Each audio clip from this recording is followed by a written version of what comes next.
Aujourd'hui, on va vous présenter cette annonce bonjour sur ce sujet de la communication. Sujet très important et vous êtes nombreux aujourd'hui, donc c'en est la démonstration. Important, pas facile aussi, communiquer auprès des jeunes, comment on s'y prend. L'ANACEJ avait édité un guide sur le sujet, vous connaissez nos guides pédagogiques, j'imagine, qui date un peu maintenant, c'était en 2010, donc on l'a remis à jour, là on est en train de finaliser la maquette. Donc on s'est dit, bah, c'est l'occasion d'en faire une petite session à Nassège Bonjour pour en parler de vive voix.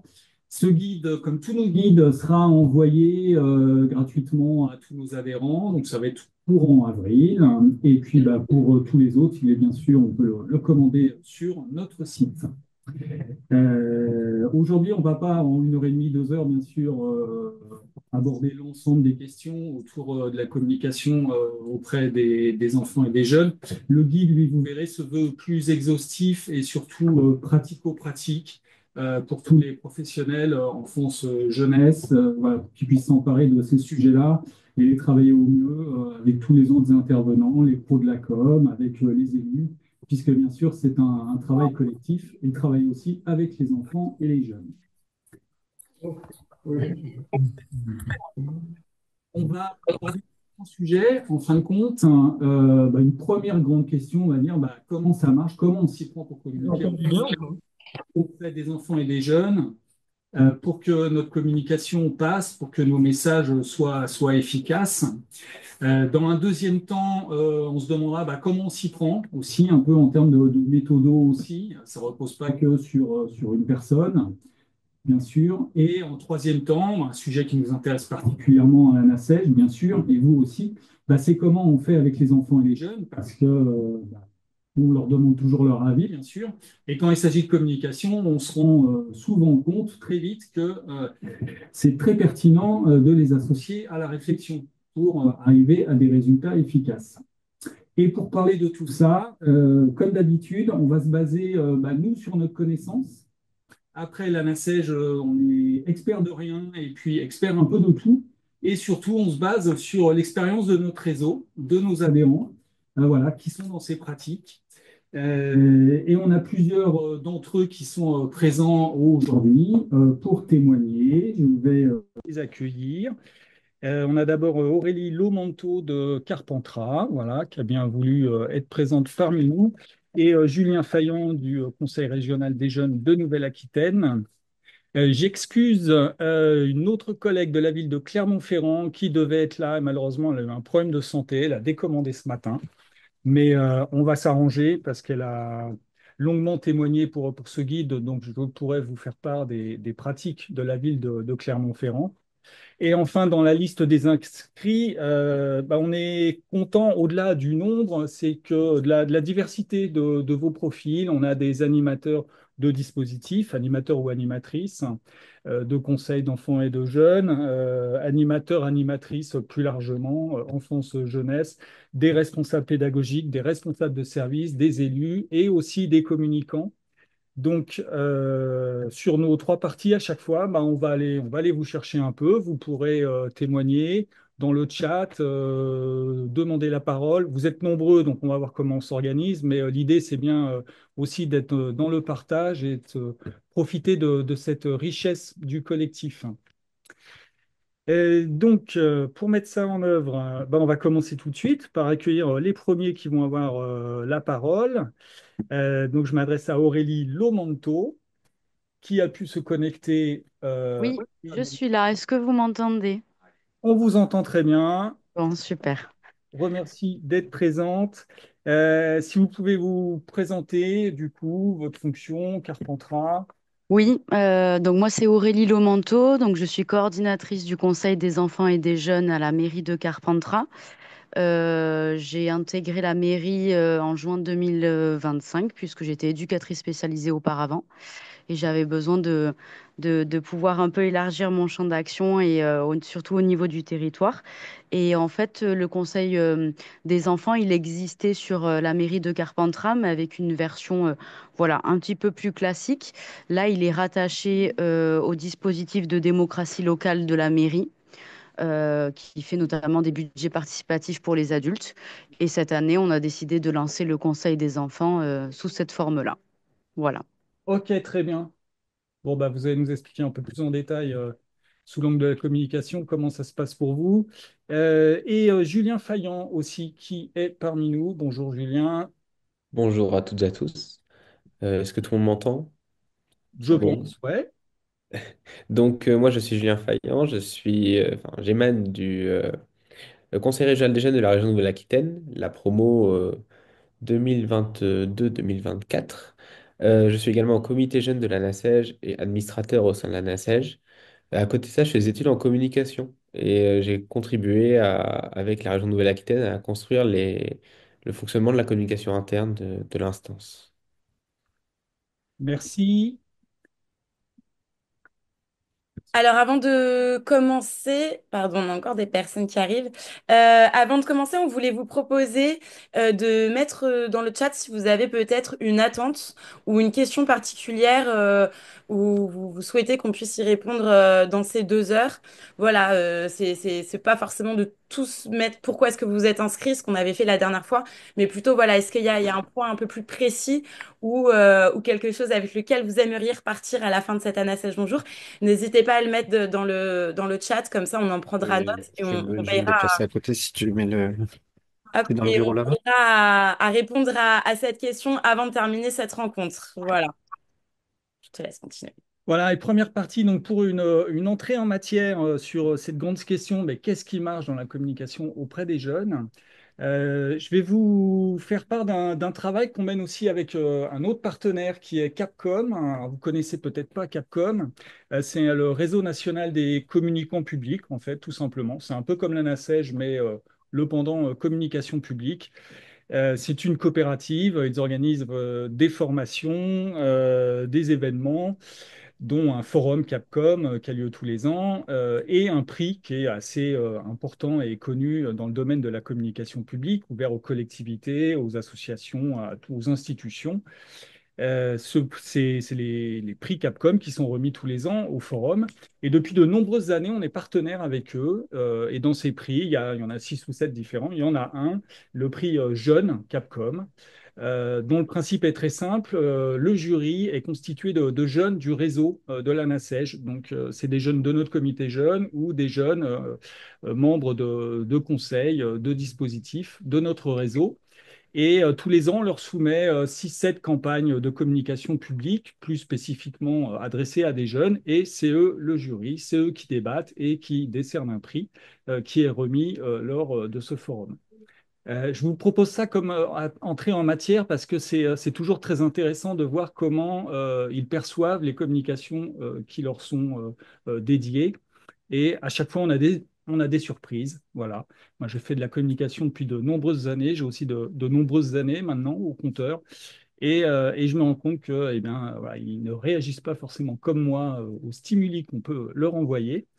Donc, je vais vous montrer 3 exemples, les 3 dernières campagnes lauréates, en fait. Voilà, en vous expliquant un petit peu la teneur de leur débat. Donc, je vous partage mon écran.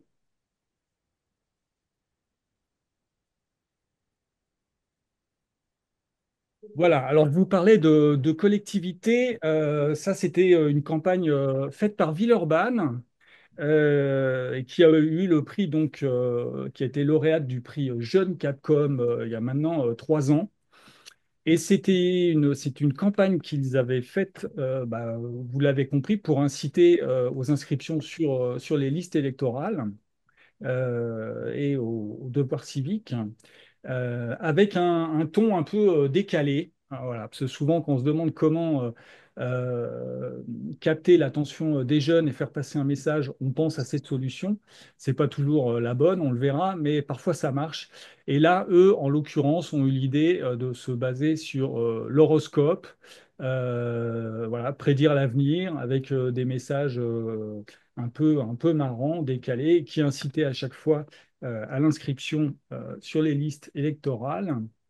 Et il y avait une diversité de supports. Euh, Donc, bien sûr, tous ces visuels étaient communiqués via les réseaux sociaux, en l'occurrence Instagram et Facebook. Campagne d'affichage en ville aussi, puisque ça s'adresse largement à toute la population aussi. L'organisation d'un événement en mairie sur la question du vote, du service public, du rôle de la mairie, et avec un document aussi vote mode d'emploi pédagogique.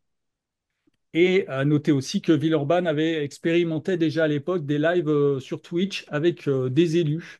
Voilà, un nouveau média qui est pas mal utilisé par le public jeune et sur lequel on peut créer un dialogue d'une façon un peu novatrice et plus libre, plus horizontale.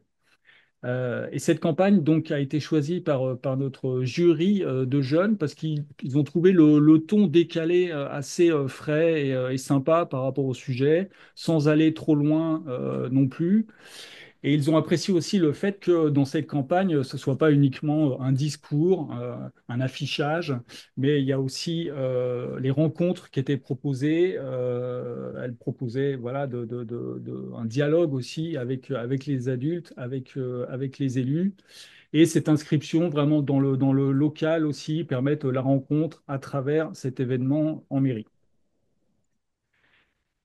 Un deuxième exemple, en rappelant bien sûr qu'il n'y a pas de solution miracle et que ces campagnes ne sont pas forcément exemplaires ou la solution unique de traiter de ces sujets, mais c'est intéressant de voir comment ils y réagissent.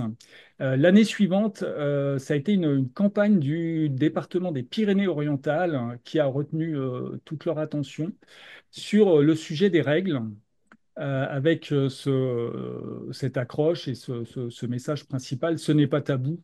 Voilà, pour ne pas laisser les jeunes filles qui vivent ça le vivre toutes seules, devoir se cacher, ne pas oser en parler ou être mal à l'aise face à ça, que ce soit avec leurs parents, avec leurs camarades, à l'école ou autre. Donc c'était une campagne assez large avec cette affiche que vous voyez qui a été déployée dans toute la ville, dans tout le département, pardon.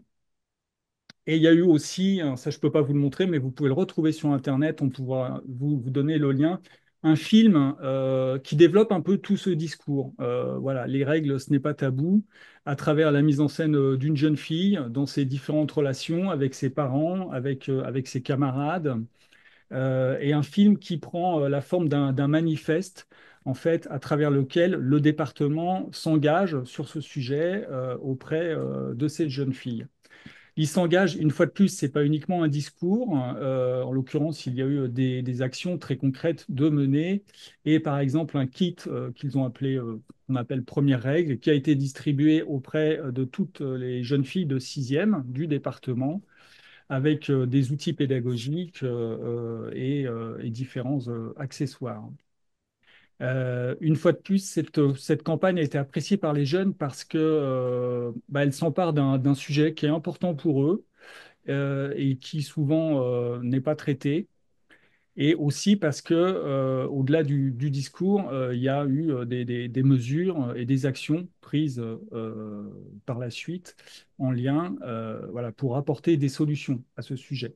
Cette campagne aussi a été menée sur la durée, enfin, cette opération a été menée sur la durée pendant toute l'année, déclinée, voilà, pour toucher un maximum de personnes. Un troisième exemple, et on arrive, bah, ça sera le dernier parce que c'est le plus récent, c'était les prix, l'édition 2024, tout simplement, avec une campagne du département de la Gironde sur le handicap, avec cette accroche et ce message principal. Le handicap, c'est l'affaire de toutes et tous. Et cette accroche surtout que vous voyez sur ce visuel, euh, qui met en avant le fait qu'un Girondin sur six est en situation de handicap. Vous voyez que cette affiche, elle est très simple. C'est pas de l'esbrouf, c'est pas une œuvre d'art, mais c'est un outil, un message très simple et néanmoins qui touche.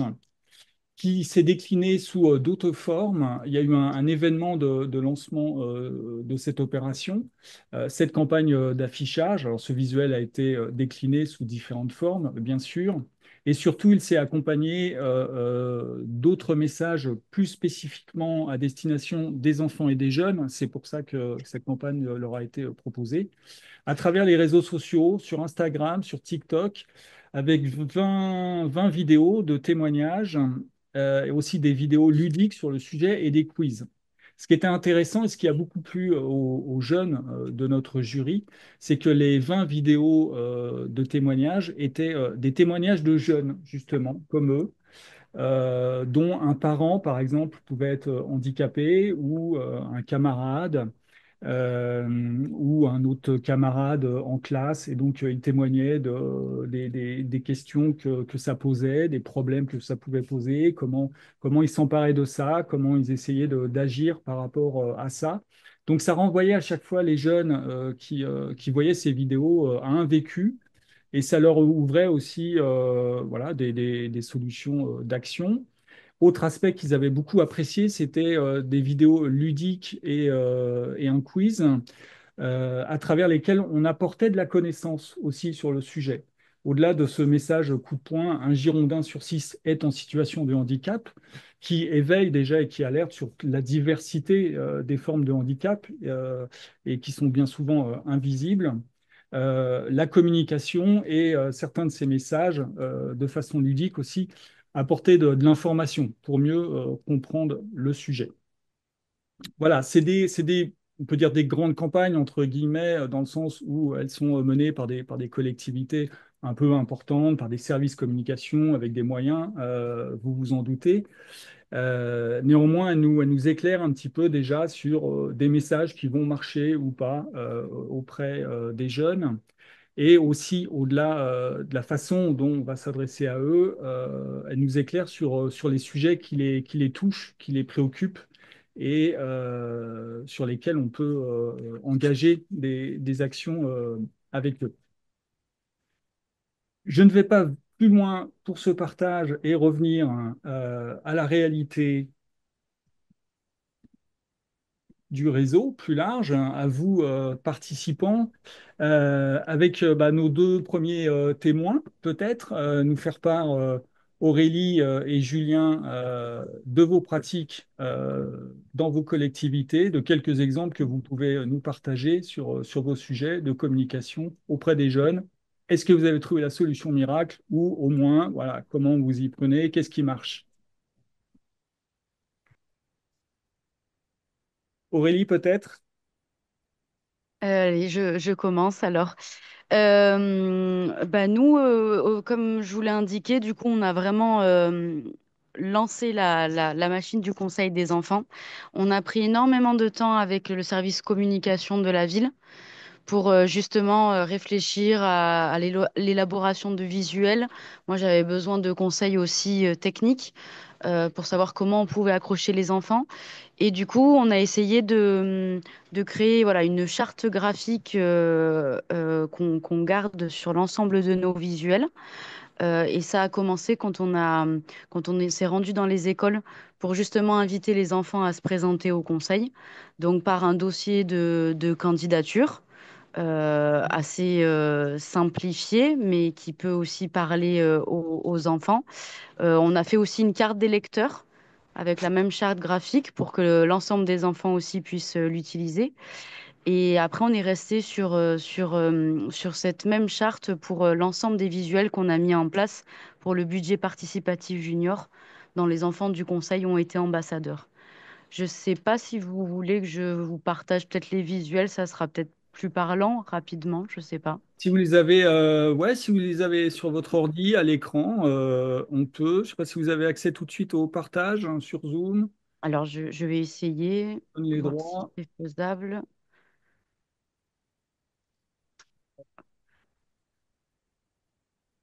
Voilà.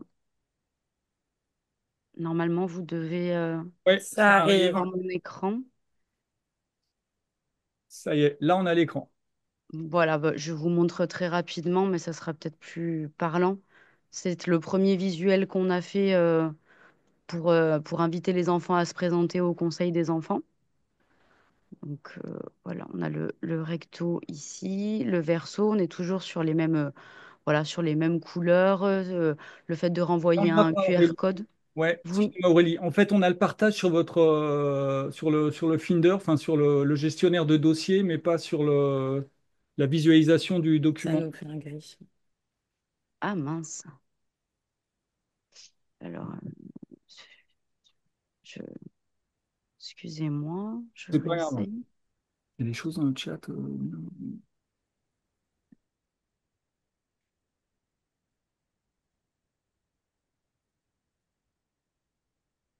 Est-ce que là, vous le voyez? Super, c'est bon, oui. Ah, voilà. Ok, super. Donc voilà, je vous disais, c'est voilà, le petit flyer qu'on avait élaboré pour inviter les enfants à se présenter au conseil.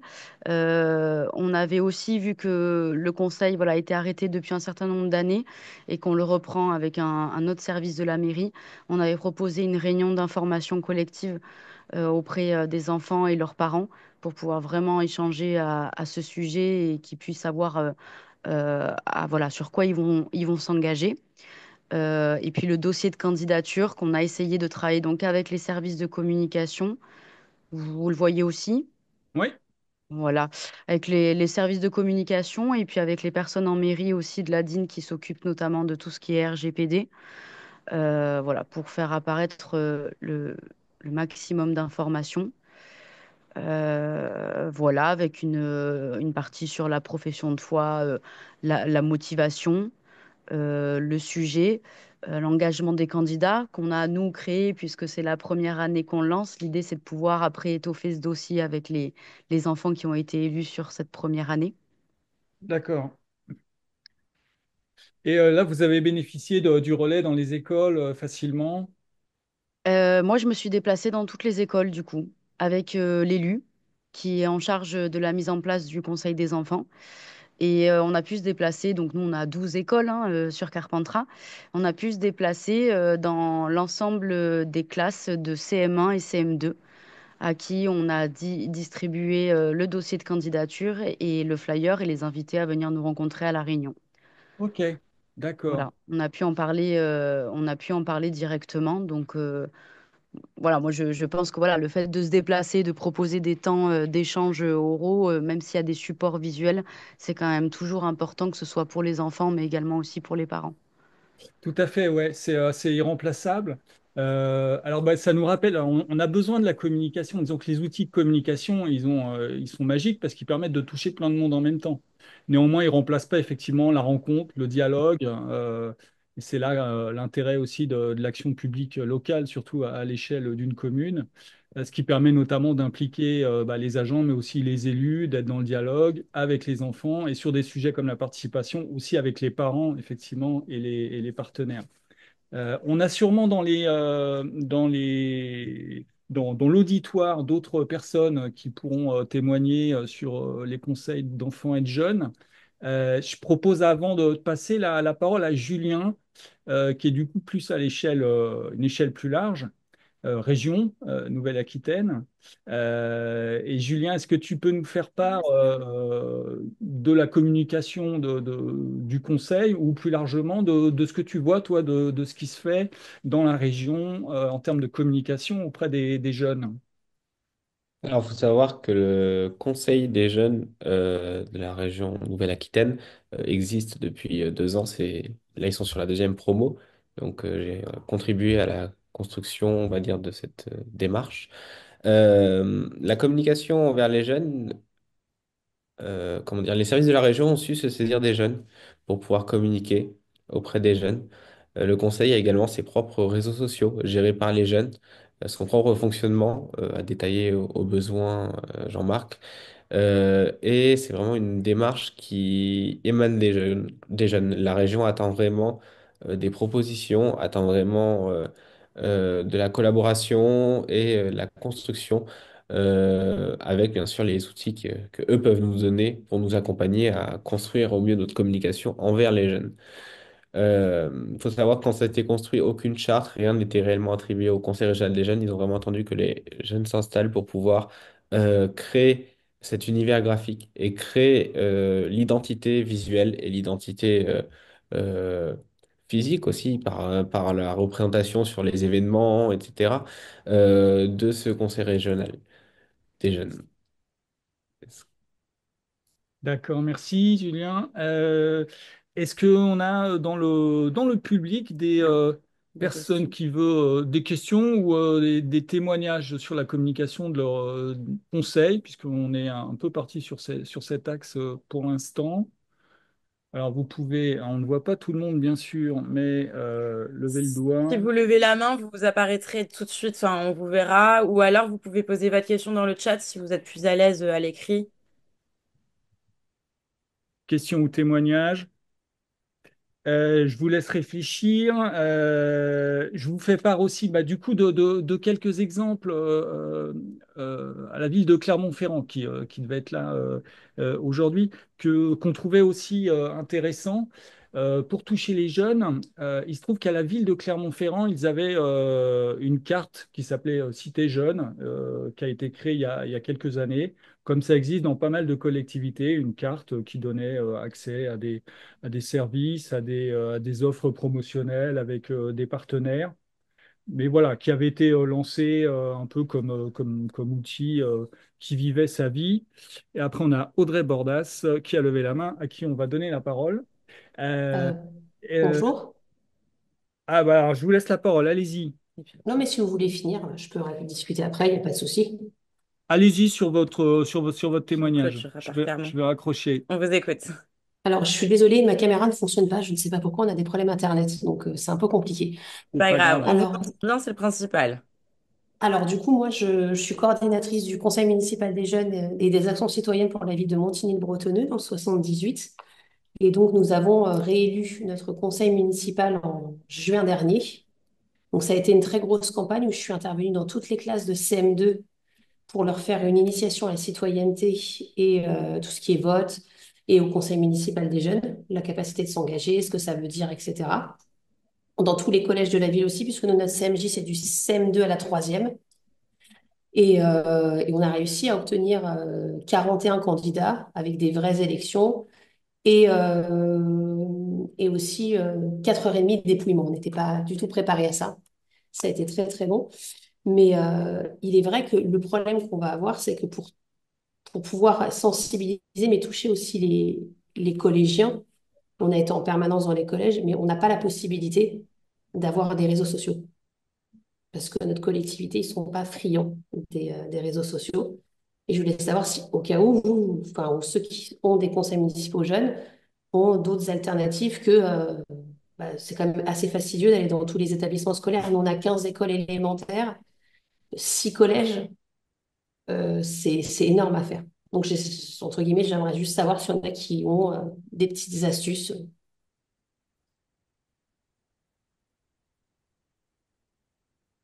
Excusez-moi. Vas-y. Oui, excusez-moi. C'est une très bonne question et c'est là où les outils de communication nous sont utiles, effectivement. Nous, on a l'exemple de la ville de Rumilly qui a lancé une concertation auprès des enfants et des jeunes pour créer un tiers-lieu jeunesse. Et comme ils travaillent assez bien avec les écoles qui sont sur la commune, leur enquête, leur questionnaire a été relayé sur l'ENT. Et donc, ça, voilà, ça a touché directement tous les élèves, mais aussi les parents d'élèves. Et pour le Nous aussi, on a fait ça. Ouais, parce qu'ils ont eu un taux de réponse de 20% qui était étonnamment élevé quand même sur le sujet, ça a très bien marché.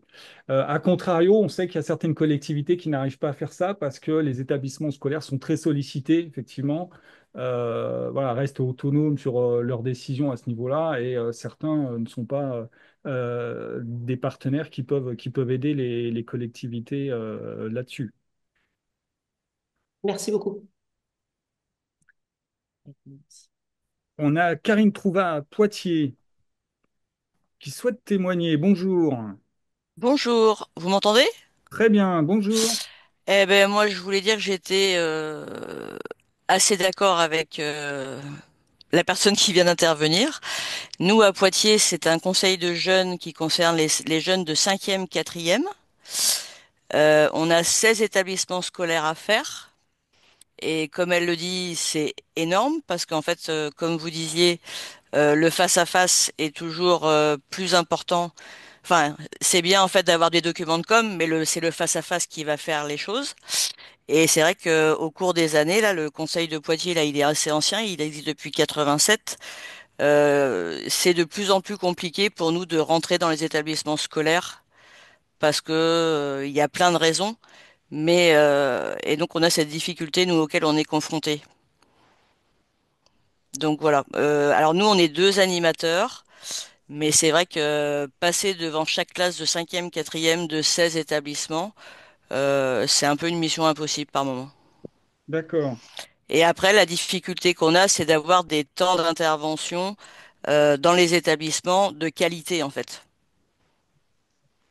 Oui, parce que Mm. ça nécessite un minimum de temps quand même et de. Voilà, et ça veut dire que les établissements, en fait, s'investissent avec nous dans cette démarche et qu'on arrive à avoir un temps d'au moins une demi-heure devant chaque classe. Et la difficulté qu'il y a par moment, c'est qu'en fait, il n'y a pas que des poids de vin à l'intérieur des classes et Ouais. ça ne concerne pas tout le monde. Après, voilà, on peut voir ça aussi comme une information citoyenne, mais il y a aussi cette difficulté aussi. Alors effectivement, on sait qu'il y a certaines collectivités qui arrivent à travailler ce sujet avec les établissements scolaires sous l'angle de l'éducation à la citoyenneté, voilà, dans Mm. un cadre un peu plus large. Ça nécessite néanmoins bah, voilà, un travail de collaboration avec l'éducation nationale. Et on sait que c'est inégal suivant les territoires, malheureusement.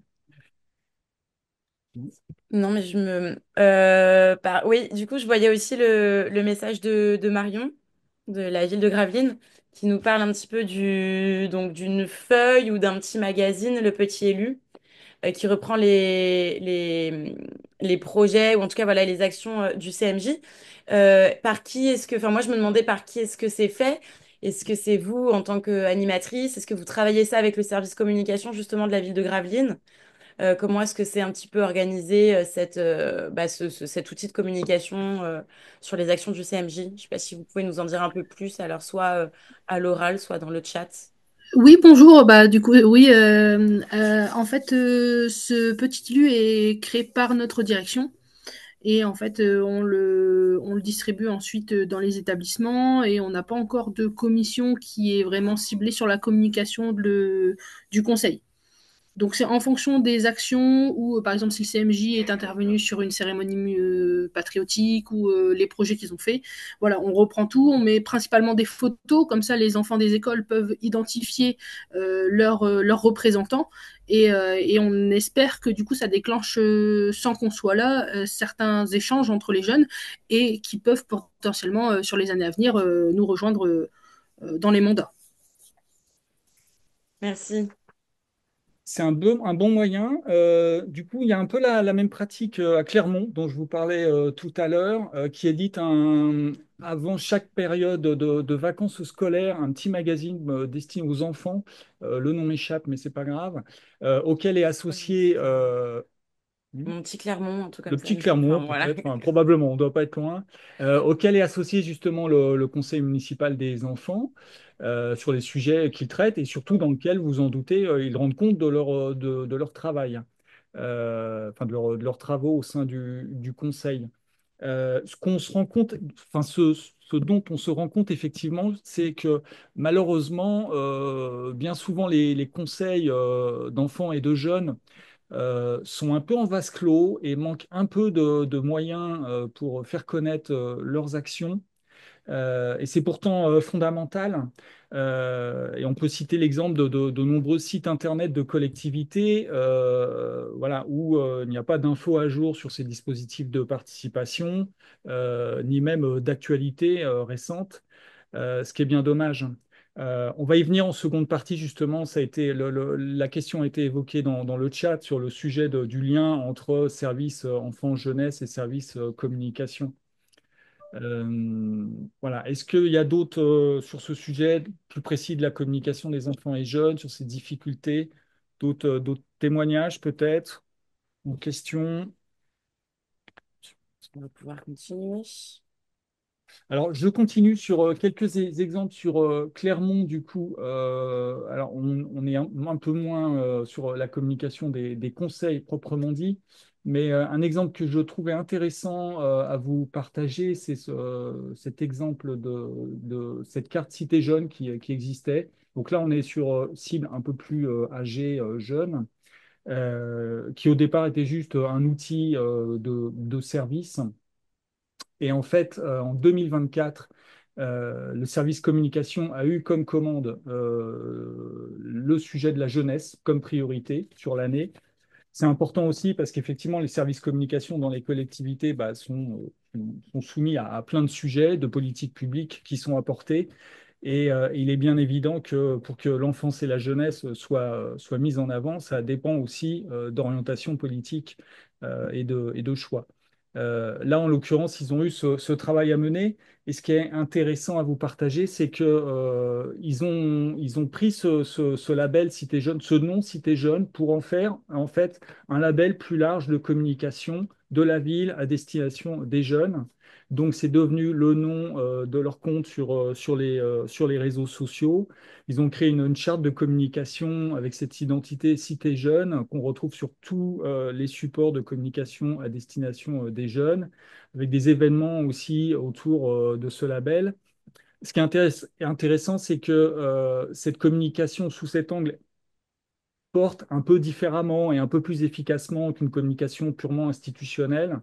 Voilà, ce logo, cette identité Cité Jeune attire plus l'attention de ce public que le logo de la ville de Clermont-Ferrand, il faut le reconnaître et faire avec. Ce qui n'empêche pas que le discours qui est développé derrière, les services qui sont mis en avant sont bien portés par la ville. Mais ça crée une relation, puisque dans la communication, on est bien sur ça, c'est arriver à créer une relation avec nos publics. Et l'importance de communiquer largement sur ces publics, sur tout ce que leur propose la collectivité, pour créer une relation, une confiance, une habitude. Et il est évident que dans ce cas-là, bah, c'est plus facile derrière quand on vient leur parler d'un sujet particulier, comme le renouvellement d'un conseil d'enfants ou de jeunes. Voilà, c'est plus facile à partir du moment où on a cette habitude de relation avec ces publics. Et autre exemple à citer, et après on passera la parole à Mathias Kounandin. Toujours à Clermont, mais on le retrouve dans pas mal de collectivités et ça nous paraît intéressant d'insister dessus. Il est difficile de toucher tous ces publics. On peut créer des supports, utiliser des médias. Effectivement, c'est pas toujours facile de les porter jusqu'au public parce qu'on crée une affiche ou un flyer. Encore faut-il qu'il soit, par exemple, affiché dans l'école, qu'il soit distribué au public.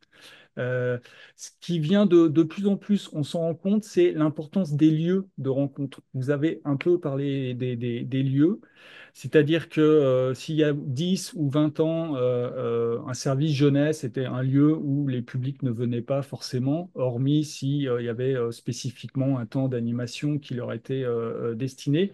On se rend compte que ces lieux évoluent vraiment, notamment avec le concept de tiers-lieu. C'est-à-dire que c'est pas, on n'est pas à la maison, on n'est pas à l'école ou au travail, on est dans un lieu plus libre, plus souple, où on va pas forcément venir pour obtenir enfin, pour un besoin précis, mais c'est aussi un lieu où on peut être bien, se retrouver à plusieurs, collectivement, et c'est de plus en plus porté dans le champ de la jeunesse. Alors, il y a un exemple un petit peu connu, on va dire, parce que c'est une collectivité particulière, c'est la ville de Paris, qui a créé son QJ, voilà, quartier jeune, avec une opportunité il y a quelques années d'une mairie d'arrondissement qui perdait cette fonction puisque les 4 premiers arrondissements de Paris avaient été regroupés. Et donc, la mairie du quatrième a été convertie en lieu pour les jeunes. Ça a été conçu, réfléchi avec eux, et avec ce concept de tiers-lieu. C'est-à-dire que c'est un lieu où les jeunes de toute la région parisienne, d'ailleurs, peuvent venir librement, ont des salles de travail. Voilà, ils peuvent juste bouquiner dans un coin, avoir accès à une cafétéria, mais surtout, au-delà de ça, vous vous en doutez, tous les services destinés à la jeunesse de la ville de Paris sont présents dans ce lieu. Les partenaires sont présents de façon pérenne ou à travers des permanences. Et en fait, on facilite la rencontre avec ces publics qu'on n'aurait pas forcément touchés par ailleurs. Alors, on peut se dire, c'est la ville de Paris, voilà, ils ont beaucoup de moyens, nous, on ne peut pas faire ça. Eh bien, ce n'est pas vrai, même si c'est un peu plus difficile ailleurs, je vous l'accorde. Néanmoins, c'est intéressant parce qu'il y a des villes plus petites qui s'emparent de ça. On a l'exemple de la ville de Faisin, dans la banlieue lyonnaise, qui a créé un tiers-lieu aussi il y a quelques années, avec un délégataire qui fonctionne bien aussi. Et dans notre réseau, on a l'exemple de la ville de Rumilly, donc la ville moyenne en Savoie, enfin petite, moyenne, plutôt petite d'ailleurs, voilà, qui est en réflexion là-dessus et qui va y arriver. Et c'est des pistes qui nous paraissent intéressantes à explorer, où ces lieux deviennent un média, en fait, et un moyen de communication, et où on retrouve les vertus que vous avez citées tout à l'heure de ce dialogue et de cette facilité de contact avec les jeunesses dans leur diversité. On avait un participant qui voulait intervenir du coup. C'était une arrivée. C'était une arrivée. C'était quelqu'un qui arrivait. C'était quelqu'un qui venait d'arriver. Ouais. Euh, Est-ce que ces quelques exemples des réactions, des questions, on les prendra au fur et à mesure. Euh, pour toucher les enfants et les jeunes, j'ai évoqué la question des partenaires. Ah, il y a une question, pardon, excuse-moi Jean-Marc, je te coupe. Du coup, Que allons-y. tu parlais des tiers-lieux, est-ce qu'ils sont dans le réseau Information Jeunesse? Alors, est-ce qu'ils sont dans le réseau? Pour certains, oui, bien sûr. Certains ont le label Information Jeunesse. Ça rejoint complètement, effectivement, cette mission. Donc, certains sont labellisés, bien souvent, effectivement, Information Jeunesse. Label très intéressant, enfin, au-delà du label, bien sûr, démarche très intéressante. Réseau Information Jeunesse développe beaucoup de services à destination des jeunes, avec une communication qui est aussi très, très bien faite. Elle est conçue avec eux. Bon, beaucoup d'entre vous les connaissent sûrement, mais je vous invite à vous rapprocher d'eux si ce n'est pas le cas. Ils ont notamment un travail beaucoup de médiation auprès des jeunes sur les sujets. Voilà, c'est assez intéressant et c'est là où on se rend bien compte que la communication, c'est pas uniquement envoyer un message, voilà, c'est aussi nouer un dialogue, expliquer les choses. Donc ça, c'est un partenaire très très important, effectivement.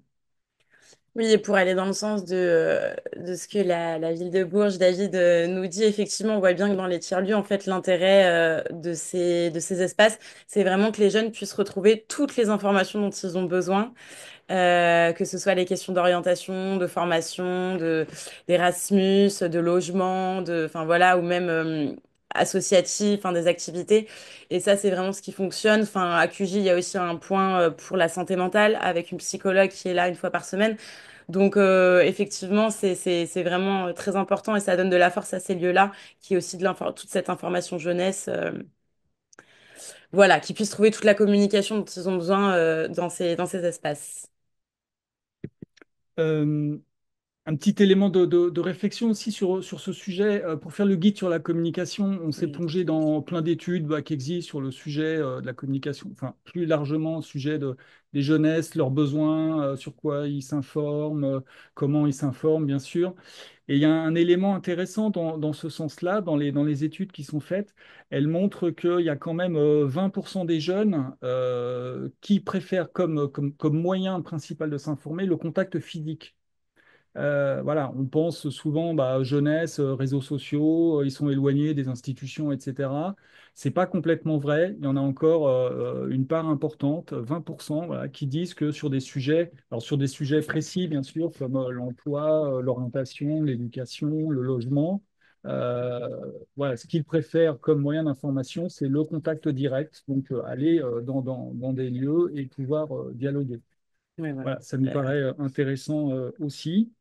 Une autre petite piste à vous transmettre pour arriver à toucher les enfants et les jeunes, créer le dialogue. Alors, rien de révolutionnaire, beaucoup d'entre vous connaissent bien sûr, mais c'est important de le garder en tête, d'y penser, c'est les événements qui permettent la rencontre. Les événements sous des formes conviviales, parfois festives, pour toucher les jeunes et les enfants, qui sont importants.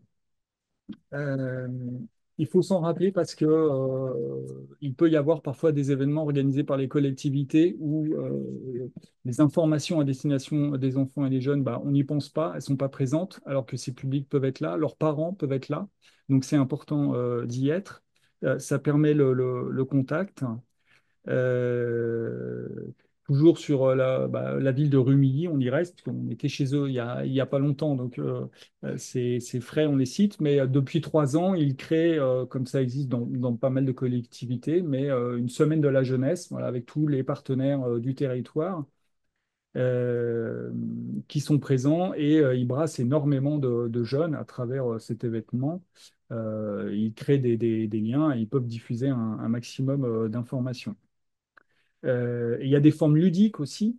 Autre exemple qui nous a paru intéressant parce que pour le coup, ce n'était pas une collectivité, c'est quelque chose qui va nous paraître un peu plus éloigné de notre univers.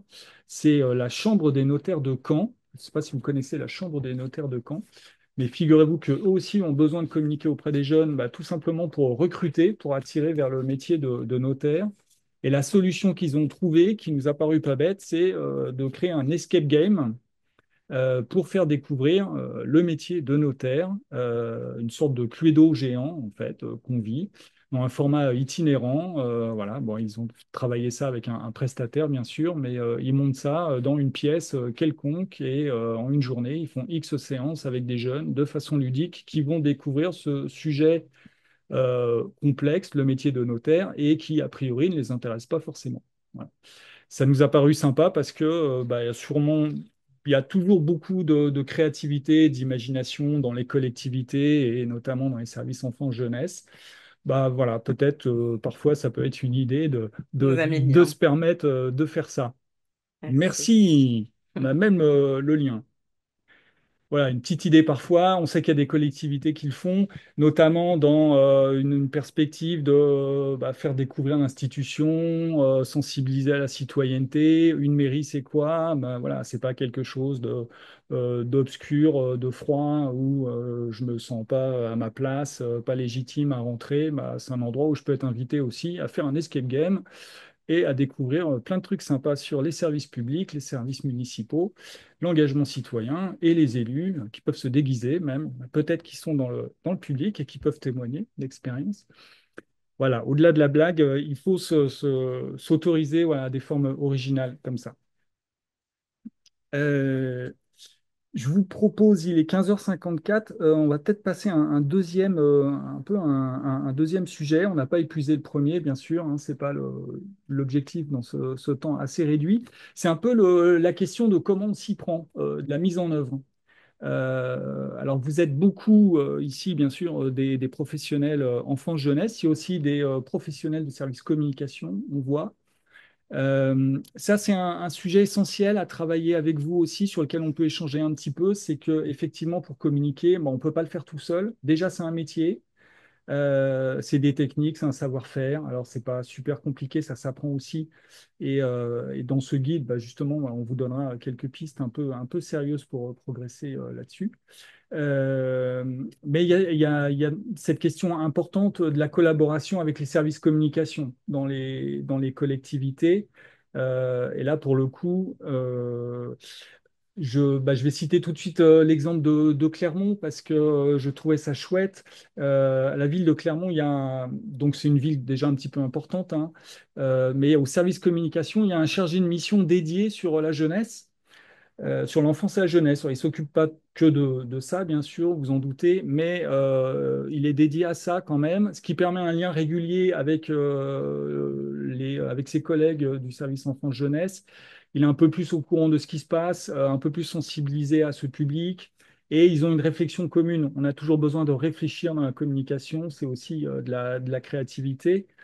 C'est aussi pour se faire plaisir et pour que ça fonctionne. Ce lien, il est important. Il est évident qu'un conseil d'enfant ou jeune isolé qui vit en silo il ne peut pas y arriver tout seul.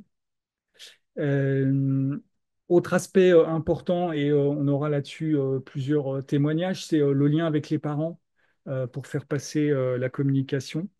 Mais je vais laisser Aurélie témoigner là-dessus puisque c'est intéressant.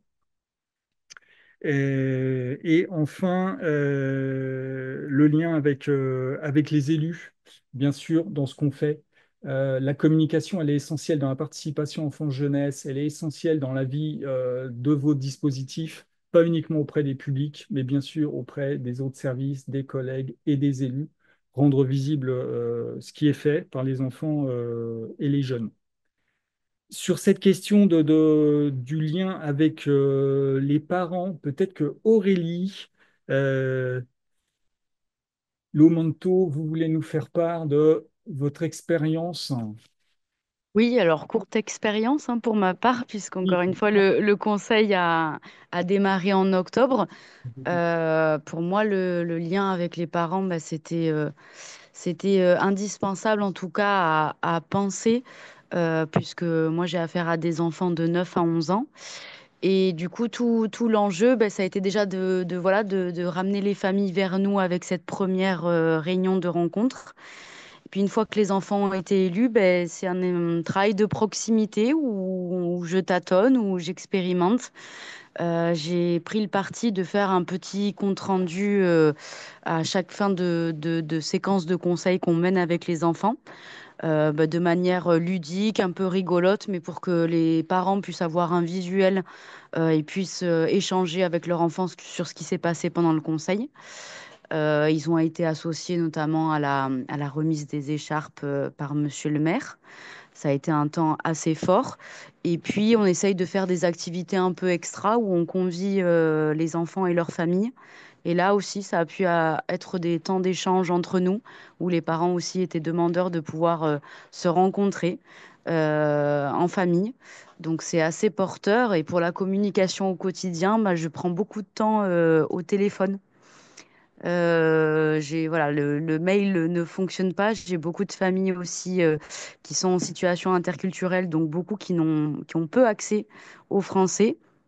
Donc, j'essaye de faire passer les messages plutôt par voie orale et puis par texto assez simplifié et d'essayer de créer comme ça un contact de proximité pour faciliter les échanges et puis pour fidéliser autant les enfants que les parents. Et pour le budget participatif junior qu'on a mis en place, ça a été la même manière. On a mis en place des urnes de dépôt d'idées pour tous les enfants de la ville. Les enfants du conseil ont été vraiment moteurs là-dedans. Et puis, une fois qu'on a récolté les idées des enfants, bah, c'est pareil, ça a été un travail colossal, mais d'appeler l'ensemble des familles, des enfants et leurs parents pour venir préciser leurs idées. Mais c'est quelque chose qu'ils ont apprécié. On en revient aussi au contact humain qui coûte parce qu'on est sur différentes missions et que suivant la grandeur de la ville, comme les collègues l'expliquaient, bon, on peut difficilement se démultiplier. Moi, en tout cas, j'ai de la chance à mon échelle, ça peut être faisable. Ça prend du temps, mais en tout cas, on sent que les parents et les enfants sont aussi touchés par cette démarche, que les collectivités sortent aussi du bureau et vont vers eux. Ils étaient très étonnés d'avoir déjà des réponses et puis qu'on puisse les tenir au courant sur ce qui est fait, ce qu'on s'engage à faire, qu'il y ait une suite en tout cas. Ok, Donc, on expérimente au quotidien avec les retours aussi que les familles nous font pour réajuster notre communication. d'accord, merci beaucoup. Et on a un témoignage dans le chat, du coup je me permets de vous passer la parole à un collègue de la ville de Bourges, voilà, qui nous dit que le service jeunesse a des comptes Oui, sur les réseaux sociaux que vous animez vous-même. Est-ce que vous pouvez nous expliquer ça un petit peu? oui, tout à fait. Donc, David, responsable du service jeunesse à Bourges, ben, nous, avec le démarrage d'Internet, les réseaux sociaux, on a très très vite fait le pas d'avoir par structure jeunesse des comptes Facebook, Instagram, Snapchat pour discuter directement avec les jeunes et les familles si nécessaire. On a démarré aussi très rapidement les preneurs du net avec des séances de formation. Et là, récemment, le service communication avec qui on travaille en étroite collaboration s'est doté aussi d'un recrutement d'une jeune fille community manager qui élabore toutes les publications sur les réseaux sociaux, mais qui utilise des moyens techniques qui parfois nous dépasse, nous, par rapport à notre ancienneté, hein, mais qui fait des très belles vidéos, qui sait comment aussi alerter directement les jeunes, communiquer avec leur code. Donc ça, c'est très intéressant. C'est vraiment un appui complémentaire et intéressant pour communiquer envers les jeunes. Et là, récemment, comme je disais tout à l'heure, sur la créature du tiers-lieu, on a fédéré les BDE, donc les bureaux des étudiants. Et avec eux, on a un groupe WhatsApp, c'est-à-dire que les BDE, entre eux, sur le même groupe, on s'informe entre nous de toutes les informations nécessaires d'accès aux droits ou statut en direction des jeunesses via le groupe WhatsApp. Voilà, bon, on essaie d'utiliser au maximum les moyens dont on a à disposition. La Ok. perspective, c'est de s'améliorer certainement sur l'IA, pour l'instant, sur lesquels on n'est pas du tout encore formé. Ah, on peut pas aller partout et on a plein de choses à faire avec notre cerveau avant de faire l'IA. Merci pour votre témoignage.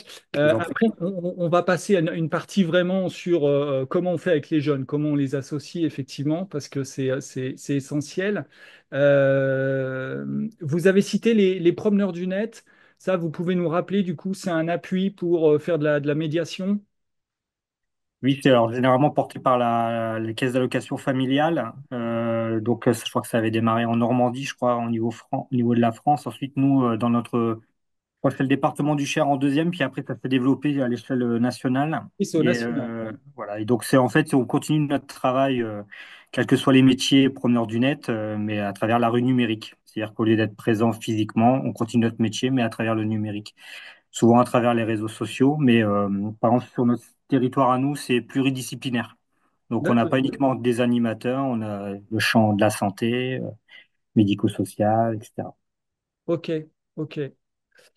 Et on a une réaction dans le chat de la ville de Gravelines. Je vous invite à lire le chat parce qu'il y a toutes vos réactions qui sont très, très intéressantes. Malheureusement, tout le monde ne peut pas intervenir. Mais Marion Thomas, là, si vous pouvez prendre la parole, vous pouvez, avec une petite originalité que je ne connaissais pas forcément, un groupe Facebook privé ouvert seulement aux parents des élus juniors. Oui, alors en fait, au début du mandat, on demande en fait aux parents, lors de l'inscription de l'enfant, de nous mettre leur nom Facebook. Et en fait, nous après, soit via par mail, soit directement avec notre compte privé et après on supprime, on les invite à rejoindre un groupe privé. Comme ça, nous, on a un contrôle en fait des gens qui ont accès à ce groupe privé pour pouvoir, voilà, la sécurité de l'image des enfants. Et sur ce groupe, on communique énormément sur tous les retours de photos, sur toutes les informations, par exemple des calendriers, on les envoie par mail, mais en fait c'est un deuxième un autre moyen de communication où on partage énormément de choses auprès des parents. Alors des fois ça s'essouffle un petit peu parce que il faut quand même être régulier pour garder, on va dire, le contact. Mais je rejoins après tout ce qui a été dit par les collègues où il faut appeler, faut pas hésiter à rester après les réunions à parler pour parler avec les parents, pardon. Donc tous les moyens sont bons pour essayer d'inclure les parents qui du coup vont porter l'engagement de leur enfant derrière et ne pas les faire abandonner quoi. Et moi, je me posais une question. Est-ce que, alors je sais pas si c'est possible ou pas, parce que je crois qu'ils sont assez jeunes, ces enfants, mais est-ce que les enfants aussi peuvent participer au choix des publications, à choisir quelle photo sera publiée, à choisir s'il y a une petite description de la journée ou d'un temps, est-ce que eux peuvent aussi participer à ce qui est publié sur cette page Facebook, ou est-ce que non, c'est trop compliqué et du coup, c'est vraiment le service jeunesse qui gère ça? Alors, en fait, avec cette réunion-là de cet après-midi, je me rends compte que justement, on les inclut pas assez, justement, dans la création de ces outils et dans l'imagination, voilà, parce que c'est eux qui sont concernés en premier lieu. Donc, potentiellement, c'est eux qui devraient peut-être même le créer, créer certaines choses certains moyens de communication. Donc non, c'est toujours là, c'est moi qui m'occupe vraiment de la com au niveau jeunesse. Donc du coup, c'est moi qui suis en charge de tout ça. Mais effectivement, oui, c'est une bonne remarque et je pense que je vais en parler après la réunion, quoi. Bon, bah super. Alors, ça nous fait une superbe transition avec la troisième partie et Julien Piaf sur ce sujet. Voilà, comment associer les enfants et les jeunes, effectivement, parce que voilà, au-delà du droit à la parole et à la participation sur les sujets qui les concernent, qui nous gouvernent tous, on se rend bien compte que c'est un formidable levier. Et du coup, je passe tout de suite la question à Julien là-dessus, au sein de la région Nouvelle-Aquitaine. Je te voyais Bien. perdu. Je suis là, tu me vois? Ouais. Voilà. Donc nous, on a pris un parti pris. Comme je le rappelle, on est une région qui avons monté notre conseil régional en 2022. Conseil régional des jeunes, c'est la deuxième promotion actuellement. Nous avons testé tous les outils possibles et inimaginables pour ça, pour communiquer avec les jeunes d'abord, communiquer entre nous. Nous avons pris le parti pris de l'application WhatsApp, qui est une application où maintenant vous avez plein de... Vous avez la possibilité déjà de télécharger des PDF, faire des sondages, épingler des notes, des informations, ce qui permet d'avoir plus facilement l'information pour ceux qui recherchent l'info chaude. L'idée, c'est qu'on crée une communauté WhatsApp avec tous les jeunes. On leur demande leur consentement, bien sûr, et l'utilisation des données. Nous créons une communauté WhatsApp avec un canal descendant. Ce canal descendant est géré que par la région, animateur, et l'élu qui représente enfin, le conseil régional des jeunes au sein du conseil régional. Ce canal descendant, il y a juste les informations essentielles, c'est-à-dire réunion telle heure, commission temps à tel moment, tel événement, tel lien. Voilà. Ensuite, nous avons un canal que nous appelons l'Agora, où tout le monde peut discuter entre eux. On est 108 jeunes, je tiens à le rappeler, donc si on fait juste un canal où tout le monde peut discuter entre eux, on perd vite l'information. Donc le fait d'avoir un canal descendant, région, et un canal avec une communication, ça permet de réagir déjà sur les informations qui tombent sur le canal descendant pour les jeunes, et ça leur permet de communiquer entre eux sur différents événements. Ensuite, nous sommes découpés sur différents territoires. Donc chaque territoire a son petit groupe WhatsApp avec son animateur, ce qui permet de mieux gérer la communication territoriale. C'est un peu comme le millefeuille territorial qu'on peut avoir dans les collectivités territoriales. Euh, c'est un découpage un peu similaire. On est découpé par groupe de départements. Et nous avons également un groupe WhatsApp par commission ou par groupe de travail qui permet aux jeunes de communiquer entre eux. C'est un outil qu'on a trouvé très complet et qui nous permet de faire passer toutes les informations qu'on désire. À un moment venu, le fait d'avoir tous les canaux, enfin, comment dirais-je, toutes les informations qui passent sur le groupe descendant de la région est doublé par un mail, ce qui permet d'avoir une double lecture, si je puis dire, s'il y en a qui ratent l'info sur WhatsApp ou par mail, ce qui est plus fréquent, ils y ont accès sur WhatsApp. Voilà, en tout cas pour notre communication en interne. Il faut savoir qu'on a testé trois outils. En plus de ça, les jeunes ont cette année, sur cette nouvelle promotion, une boîte mail région Nouvelle-Aquitaine, ce qui leur permet de communiquer entre eux, avec les agents, et de pouvoir communiquer vers l'externe. Dans l'idée où s'ils veulent monter un projet où on est en partenariat, imaginons, avec une association qui est externe, après validation du représentant comment dirais-je, de l'animateur du conseil régional, ils peuvent communiquer avec leur boîte mail personnelle CRJ Nouvelle-Aquitaine avec ce représentant externe, ce qui permet de créer une réelle identité autour de ce CRJ, de montrer qu'il y a une présence dans les communications de ce même CRJ. Euh, voilà en tout cas pour la partie communication interne. Sur la partie associer les enfants et les jeunes, donc comme je l'ai dit, nous avons un groupe communication qui s'occupe de la communication notamment via les réseaux notamment Instagram. Nous sommes autonomes pour la gestion de ce compte, bien que nous ayons une formation de la part de la région de l'Aquitaine sur les codes de la communication institutionnelle, notamment tout ce qui concerne le droit de réserve, ce qui concerne comment dirais-je, la communication avant les élections, ce qui concerne ce qu'on a le droit de faire ou de pas faire, comment utiliser l'identité de la région et comment utiliser l'identité du conseil régional des jeunes. Cette identité, logo, que nous avons créé au sein du Conseil régional des jeunes de la Nouvelle-Aquitaine, a été créé en collaboration avec la région Nouvelle-Aquitaine et c'est issu de cinq propositions de la région qui ensuite ont été remodulées. On a fait la navette trois, quatre fois entre les services communication et les jeunes et ont été votées par les jeunes. Créées, en tout cas imaginées, pensées, mixées en fonction de différentes propositions par les jeunes pour donner le logo de la région Nouvelle-Aquitaine, enfin du Conseil régional des jeunes de la région Nouvelle-Aquitaine que vous pouvez retrouver sur le site internet de la région. Nous avons également sur cette communication, du coup, comment dirais-je, un groupe communication qui s'organise de façon récurrente. L'année dernière, nous étions sur une organisation à une réunion toutes les 2 semaines, ce qui peut paraître un peu lourd ou léger, ça dépend de la vision de chacun, ce qui permettait de suivre enfin, de suivre toute l'actualité jeunesse de la région de l'Aquitaine et de la relayer sur notre compte Instagram et auprès des jeunes. La région nous laisse vraiment cette carte blanche, ce qui est pour nous comment dirais-je, ça nous permet de nous sentir vraiment représentés, j'ai envie de dire, et de leur prouver que nous pouvons faire, même si on n'a pas vraiment à prouver, mais c'est vraiment cette dimension de montrer que nous sommes partie prenante par rapport à notre communication et par rapport à l'image que nous souhaitons envoyer. Euh, voilà en tout cas pour la région Nouvelle-Aquitaine. Je vais rajouter une chose, c'est que sur la communication avec les jeunes, nous avons des référents jeunesse dans tous les lycées. Notre conseil régional des jeunes s'étale de 15 à 29 ans. Donc c'est une grosse branche. Nous avons ces animateurs culturels, anciennement, donc maintenant référents jeunesse, qui sont les relais de la région dans les lycées de la région Nouvelle-Aquitaine et qui permet également de communiquer envers les jeunes des dispositifs jeunesse. Euh, En tout cas, pour les lycéens, nous avons également des partenariats avec tout ce qui sont tout ce qui est mission locale, tout ce qui est info jeune.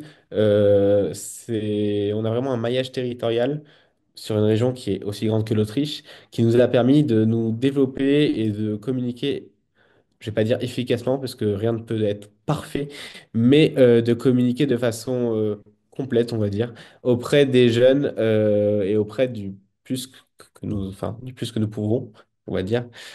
Sur les campagnes, il y a aussi beaucoup de sponsoring, notamment via Snapchat, via Facebook, Instagram, via d'autres réseaux sociaux. Ça, c'est un parti pris de la région Nouvelle-Aquitaine qui nous permet d'avoir plus de jeunes sur les candidatures au Conseil régional des jeunes. Si vous avez des questions, n'hésitez pas. En tout cas, pour ma part, il me semble que j'ai fait le tour. Merci de votre écoute. Ah, je crois, il y a un autre élément intéressant, je crois, dont tu m'avais fait part, c'est le fait que le Conseil des jeunes peut être mobilisé aussi par d'autres services, enfin par des services de la région pour communiquer. Je crois que c'était le cas sur les transports notamment. Tout à fait. Alors, le Conseil régional des jeunes et en fait, les services de la région ont vraiment pris le pli de contacter le Conseil régional des jeunes quand ils ont besoin d'un avis extérieur ou d'un avis plutôt jeune. On se retrouve facilement avec 15-16 commissions à gérer sur différentes thématiques, aussi bien avec les transports, l'orientation, la jeunesse, bien sûr, avec tout ce qui concerne l'écologie, tout ce qui concerne du budget participatif, etc. Sur la partie transport, nous avons porté comme projet un projet autour de l'environnement qui a dérivé sur le transport. Nous avons fait une proposition de d'amélioration des textes, sur la gestion des transports en région Nouvelle-Aquitaine et surtout une proposition autour comment dirais-je? Oui, pour éviter les déserts au niveau des transports, nous sommes une région qui est très vaste, qui englobe l'ancien Limousin, l'ancien Poitou-Charentes et l'ancienne Aquitaine. Et nous avons un peu des inégalités au niveau des transports. Donc, c'est quelque chose que nous avons porté. Nous avons été écoutés par les personnes qui gèrent ce service et nous avons une réponse. Il faut savoir que toutes nos propositions également, par exemple, nous avons fait le guide de programmation des lycées sur nos propositions concernant l'amélioration sur la construction et la rénovation des futurs lycées, enfin, des lycées en tout cas. Cette proposition a été votée en conseil régional, donc pour nous, c'est une victoire de voir tout simplement un projet émanant de ce conseil régional des jeunes arriver dans les plus hautes instances, si je puis dire, de la région Nouvelle-Aquitaine et de pouvoir voir que nous avons un réel impact au sein de cette région qui a su, je pense, en tout cas concernant nos attentes, qui a su nous entendre et se construire, pour avoir vécu cette période-là, construire son CRJ autour des jeunes et se remettre en question à chaque problématique. Merci pour ce témoignage qui montre bien l'intérêt d'associer les jeunes. Et du coup, reviens vers Aurélie, qui a un autre exemple, en plus avec les enfants, mais je vous prends un peu au dépourvu à chaque fois. Attention, il faut suivre, hein. C'est interactif, hein. Aurélie, sur adapter le langage pour les enfants, est-ce que vous pouvez nous faire part de votre expérience avec le FALC notamment? Avec le FALC, peut-être, oui. Quand on a mis en place du coup le budget participatif junior, pour pouvoir le présenter aux enfants du conseil afin qu'ils en soient l'ambassadeur auprès des autres enfants de tout le territoire et à travers notamment les écoles. On est parti de l'arrêté municipal qui a délibéré sur la mise en place du budget participatif. On a essayé quand même de l'adapter parce que c'est des textes qui sont quand même voilà, très, très, très complexes. Et à travers du coup ce texte, on a mis les enfants au travail pour le mettre en FALC, donc en facile à lire et à comprendre. À la base, c'est une méthode qui est plutôt utilisée pour les enfants en situation de handicap. Mais du coup, ça peut être destiné à un public beaucoup plus large qui a une compréhension du français voilà, un peu plus complexe et en tout cas de pouvoir toucher un maximum de personnes. Donc, du coup, c'est ce qu'on a fait. Les a répartis en petits groupes. On s'est réparti l'arrêté, extrêmement long. Et les enfants ont pu le renommer avec leurs mots, le mettre en dessin aussi parfois, puisque notre budget participatif s'adressait à un public de 6 à 15 ans. Donc, il fallait aussi que ça puisse s'adresser à cette grande tranche d'âge. Et on a pu mettre en valeur leur texte sur notre site internet, notamment. Et les enfants, au-delà du FALC, ils ont aussi pu présenter dans leurs écoles ce qu'est le budget participatif et la possibilité de tous les enfants de déposer des idées. Ils ont aussi été actifs notamment sur la phase de vote. Excusez-moi. Ils ont aussi été actifs du coup sur la phase de vote où ils ont invité l'ensemble des enfants à déposer leurs idées avec une vidéo qu'on a réalisée avec le service de communication. Et cette vidéo, elle a été diffusée sur les réseaux sociaux de la ville et également aussi sur les différents panneaux du territoire, les panneaux numériques en mairie.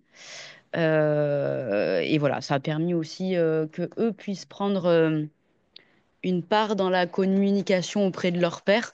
Là, on est en train de travailler sur un événement aussi qui va rassembler plusieurs écoles du département autour de la sécurité routière, à laquelle on va associer aussi une association pour une récolte de dons. Et on est en train de travailler avec les enfants du conseil pour qu'ils puissent élaborer le texte qui va être aussi à destination des enfants pour toucher un plus grand nombre sur cette cause-là. Donc on voit que le fait de pouvoir voilà, les associer, ça permet aussi de viser juste parce qu'on est souvent avec nos lunettes d'adultes et du coup c'est pas évident d'adapter sa communication à des enfants notamment voilà, avec une tranche d'âge un peu plus basse en ce qui me concerne, hein, du coup puisqu'on est de 6 à 15 ans.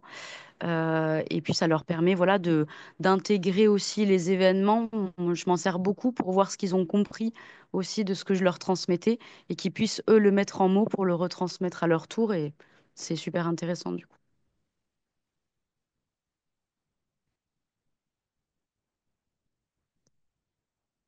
Je vous entends pas, pardon.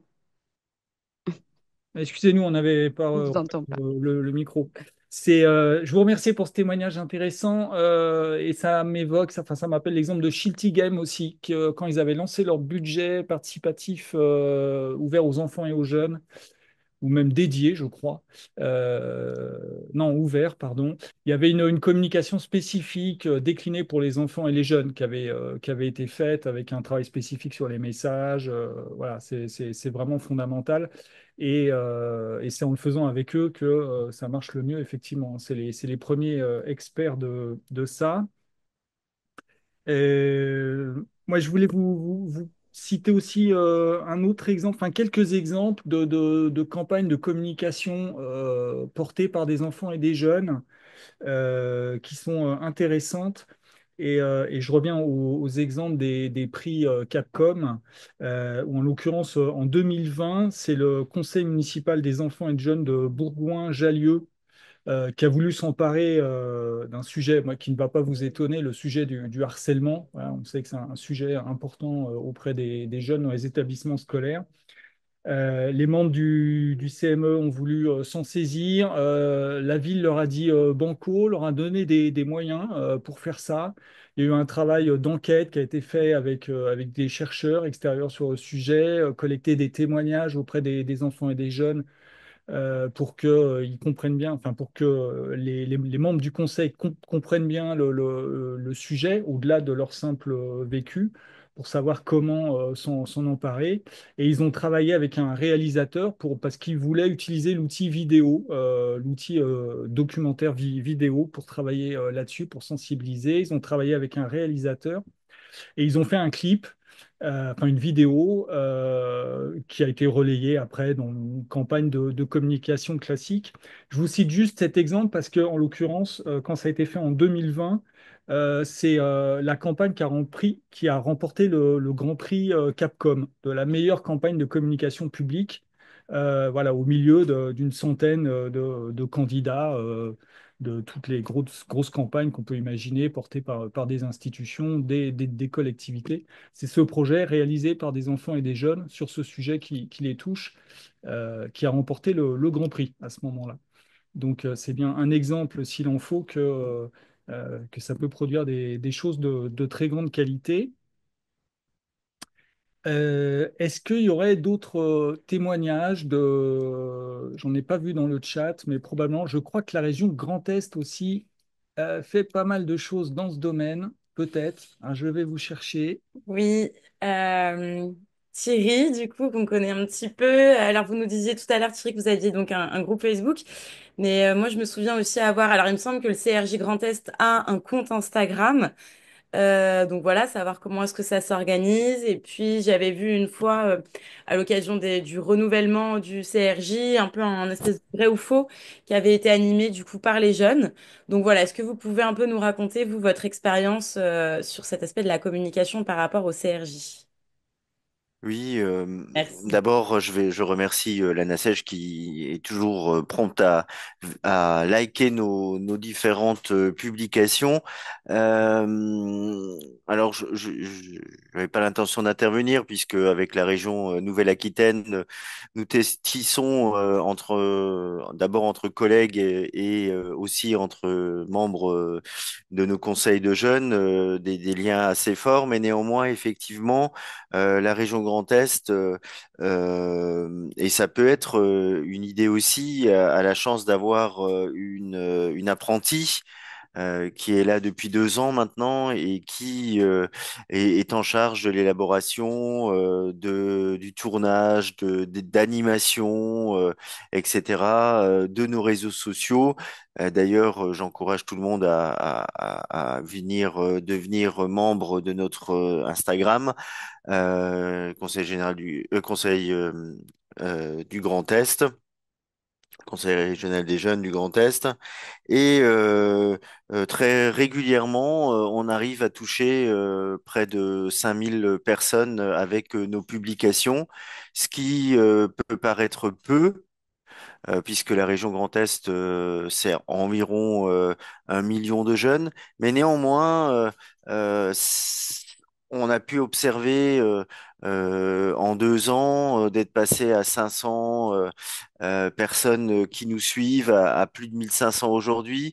Donc c'est vrai que animer un média comme ça n'est pas toujours évident, mais on peut aussi imaginer des personnes en service civique qui peuvent nous aider à réaliser des choses un peu plus proches des jeunes et voir un petit peu comment on peut améliorer cette communication. Je voudrais juste rajouter aussi, on a parlé il y a un petit moment déjà, mais on a parlé d'une carte. La région Grand Est a aussi une carte qui s'appelle Jeunesse et on a un vivier de 250 000 jeunes, ce qui nous permet aussi, à l'échelle d'une région, ce qui nous permet aussi de communiquer avec les jeunes via message, via les réseaux, ce qui est aussi une certaine aisance que peut-être des communes ou des départements ne peuvent pas avoir. Donc c'est vrai d'avoir une communauté, c'est toujours intéressant et le plus dur, c'est de monter la communauté. Ouais. Ok, merci beaucoup pour ce Ouais. témoignage. Et du coup, on a Audrey de la ville de Cherbourg qui veut bien aussi témoigner avec une réponse bien spécifique. Puisqu'effectivement, donc, ce que vous disiez dans le chat, c'est une création de poste et vous, vous êtes vraiment community manager jeunesse. Donc, c'est intéressant aussi de nous expliquer un peu pourquoi, comment est-ce que, dans quel contexte votre recrutement s'est passé et voilà, nous parler un peu de ce début de prise de poste. Ouais, alors moi je suis pas issue de la com, hein. Je suis vraiment animatrice de base. Ok.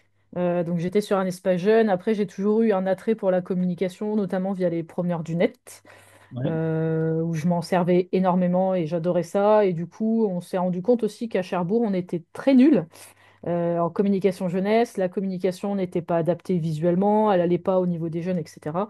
Et du coup, ils ont vraiment voulu créer un poste de community manager vraiment dédié à la jeunesse.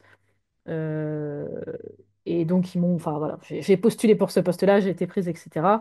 Et on a lancé il y a, alors ça va faire 2 ans en avril, un réseau social qui s'appelle Jeunes à Cherbourg, qui est sur Instagram et Facebook pour l'instant. Et l'idée, c'est vraiment de communiquer en fait sur qu'est-ce qui se passe à Cherbourg quand on est jeune, sur tous les dispositifs, mais aussi les dispositifs nationaux, régionaux, enfin, etc. Et aussi, alors moi j'y tiens plus que tout, c'est vraiment de valoriser et de mettre en avant les actions, les jeunes eux-mêmes et les actions des jeunes.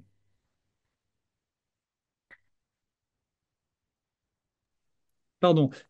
Oui, merci. Et, je me posais une question. Vous êtes rattaché à quelle direction, en fait? Enfin, dans quel service? Voilà, vous êtes où? Alors je suis pas au service communication, c'est un peu là une des difficultés d'ailleurs, je suis vraiment restée côté jeunesse. J'ai du lien Ok. avec la communication, mais c'est compliqué. Ah, ok, c'est compliqué. Et est-ce que, Ouais. par exemple, les publications sur les comptes jeunesse des réseaux sociaux sont repris aussi sur les comptes de la ville ou voilà, comment ça se passe à ce niveau-là? Alors, on a un petit peu de lien quand même entre nous. Après, je suis assez, j'ai la chance d'être libre quand même en termes de visuel. Je fais un petit peu ce Oui. que je veux parce que Instagram, ça reste aussi visuel hein, pour les jeunes. Il faut que ça donne envie. Donc, c'est assez coloré. Mais oui, il nous arrive de repartager et vice-versa en fonction des actualités, des infos, etc. On fait le lien quand même. D'accord. Ok. Merci. Thierry, vous vouliez reparler, peut-être ajouter quelque chose? Oui, je voulais rajouter quelque chose par rapport à ce que vient de dire la ville de Cherbourg. Je pense que c'était, je n'ai pas bien entendu, oui, Oui, c'est ça. elle hochette de la tête, donc ça doit être ça. Nous, notre apprenti ne dépend pas non plus du service communication, mais dépend bien du service jeunesse et en l'occurrence du Conseil régional des jeunes, ce qui permet aussi par rapport à la communication d'une collectivité, une fois que celle-là l'a acceptée, d'être un peu plus libre et de pouvoir vraiment utiliser les moyens nécessaires ou les trends. Alors, je fais le malin, mais c'est pas ma, Si on y croit. oui, voilà, c'est pas tout à fait ma tasse de thé, mais néanmoins d'utiliser les bons termes, etc., qui permet, aux jeunes de s'intéresser un peu ce que fait la collectivité et ce que fait un conseil régional des jeunes. Et du coup, moi j'ai une question à la fois pour la région Grand Est et pour la ville de Cherbourg. Quand on a une personne qui est dédiée à communiquer, à la communication de la jeunesse, comment est-ce qu'elle fait à la fois peut-être en termes de posture, mais en termes d'action pour aussi justement, comme on le disait, laisser une place à comment est-ce que les jeunes peuvent participer à cette communication qui est faite par un ou une professionnelle. Est-ce que c'est passer du temps avec eux sur les événements? Est-ce que c'est leur poser la question? Voilà, comment est-ce qu'on fait pour associer les jeunes à la communication et pas rester avec sa casquette un peu pro et juste pro, si je peux mettre des gros guillemets dessus. Et voilà, et que les jeunes participent aussi à cette communication. Bah, en deux mots, nous, aucune communication n'est faite sans le Conseil régional des jeunes. Donc aussi bien en termes de personnes qui y apparaissent que en personnes qui font des propositions. Ma collaboratrice, elle fait des propositions, ils acceptent ou pas cette collaboration et ils y vont à fond. Donc moi, j'ai envie de dire, si on veut faire la promotion, en tout cas, par exemple, pour un conseil régional des jeunes, si vous mettez pas les jeunes qui y sont, ça fonctionnera moins bien. Je pense toujours aux images de banque de données par rapport aux vraies images. Donc c'est un peu cet esprit-là qui nous anime euh, et on le voit assez bien. Parfois, il s'avère aussi que les jeunes, par rapport aux propositions de la collectivité, n'adhèrent pas toujours. Et on a, eu une idée cet hiver pour le calendrier de l'Avent de leur proposer de nous faire 24 petites vidéos avec quel est ton plus beau cadeau. Bah, ça n'a pas super bien marché, hein. On a été obligé de ramer, de chercher et de voir peut-être qu'on aurait dû mieux le travailler avec le CRJ. Merci. Merci. Audrey, je ne sais pas si vous voulez ajouter quelque chose. Ouais, et bah alors nous c'est l'objectif aussi, hein, c'est que moi je suis derrière les réseaux sociaux, mais le but c'est que ce soit les jeunes aussi qui prennent en main Jeune à Cherbourg. C'est pas simple parce qu'ils ont beau nous suivre, ils sont pas forcément très actifs, hein, sur les réseaux, et c'est pour ça qu'on essaye d'être quand même assez participatif. Par exemple le jeudi, c'est toujours un quiz. Alors ça peut être un quiz sur un dispositif. Aujourd'hui, je reviens d'Italie et du coup j'ai fait un quiz sur Rome parce que j'ai trouvé ça trop intéressant. Et du coup les jeunes répondent et je vais répondre aussi moi aux jeunes en message privé pour avoir quand même un contact parce que le but c'est pas que ce soit descendant. Et ça permet aussi de faire des rencontres. Là, par exemple, j'ai un jeune qui est passionné de cinéma, qui veut en faire son métier, qui m'a accompagné sur un interview qu'on a fait avec monsieur le préfet de la Manche et une jeune du CDJ. Et en fait, ils sont venus avec moi. Et c'est vrai que maintenant, dès que j'ai des interviews, en fait, je l'appelle. Alors, c'est un jeune qui, en plus, fait pas grand-chose en ce moment. Il se cherche un peu. Donc, ça permet de les intégrer et de les investir aussi dedans et de valoriser aussi leur participation derrière, quoi.